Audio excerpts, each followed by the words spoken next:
আলুর দাম কোনোভাবেই ৩০ টাকার ওপরে যাবে না।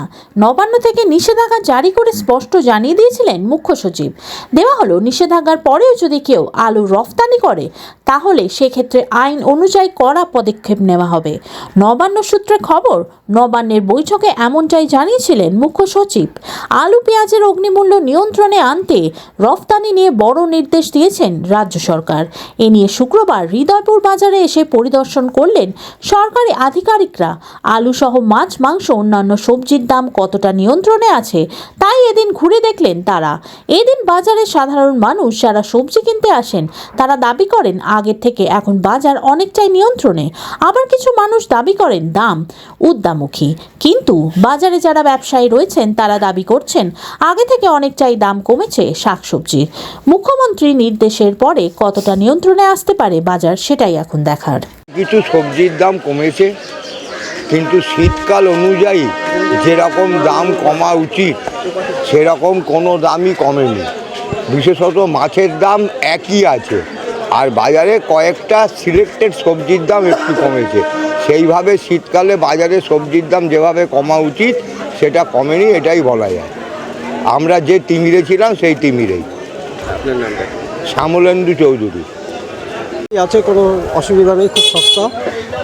200 টাকার বাজার করলে এক সপ্তাহ চলে যায় এখন যা অবস্থা, খুবই সস্তা। ফুলকপির দাম কম, বাঁধাকপির দাম কম, ব্রোকলি সব কিছু মোটামুটি নিয়ন্ত্রণের মধ্যেই আছে। হ্যাঁ, আলু ঠিকঠাক আছে, অসুবিধা নেই। হ্যাঁ, একটু দাম বেড়েছে, এখন ঠিকঠাক আছে, কোনো সমস্যা নেই। তপন কুমার বিশ্বাস। শিকারীরা কাস্টমাররা জিজ্ঞেস করলো দাম কমেছে কিনা। আমি বলি একদিন কেউ যদি 200 কি 300 টাকার বাজার নিলে তার 3 দিন লাগে না আসতে। ওইগুলো খাবে, শেষ করবে, তারপর তো আসবে। দাম তো কম, সব জিনিসপত্র 3 গুণ দাম কমে গেছে, 3 গুণ। আলু তখন 20 টাকা, 15 টাকা, 30 টাকা, 3 রকম কোয়ালিটি সব জিনিস। না, ঊর্ধ্বমুখী না। আলু এক বস্তা আলু ঢাললে 4টে সাইজ হয়।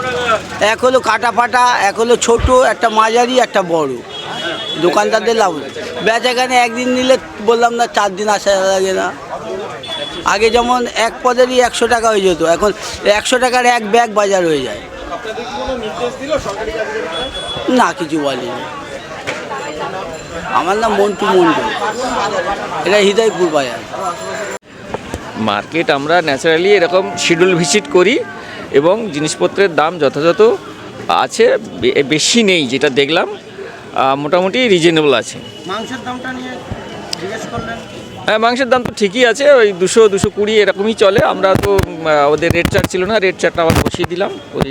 আজকে কোন কোন বাজারে আপনাদের? আমাদের 3-4খানা বাজার আজকে ঘোরা আছে। এখানে এলাম, তারপরে হরিতলা যাব, হেলাবারতলা যাব, আমরা আমাদের কাছারি ময়দান ওখানে যাব। আর ওই যেসব জায়গায় যে সমস্ত জায়গায় আমরা 2-1টা জায়গায় আমরা দেখব, সবটাই দেখব। বাজার তো বললাম, আর ডিটেলসটা আমরা বলতে পারবো না। আমরা আমাদের ঊর্ধ্বতন কর্তৃপক্ষ থেকে আপনারা আরও ডিটেলস। আপনার নাম আর পরিচয়? আমি ডেপুটি ম্যাজিস্ট্রেট বীরেন্দ্রনাথ মণ্ডল।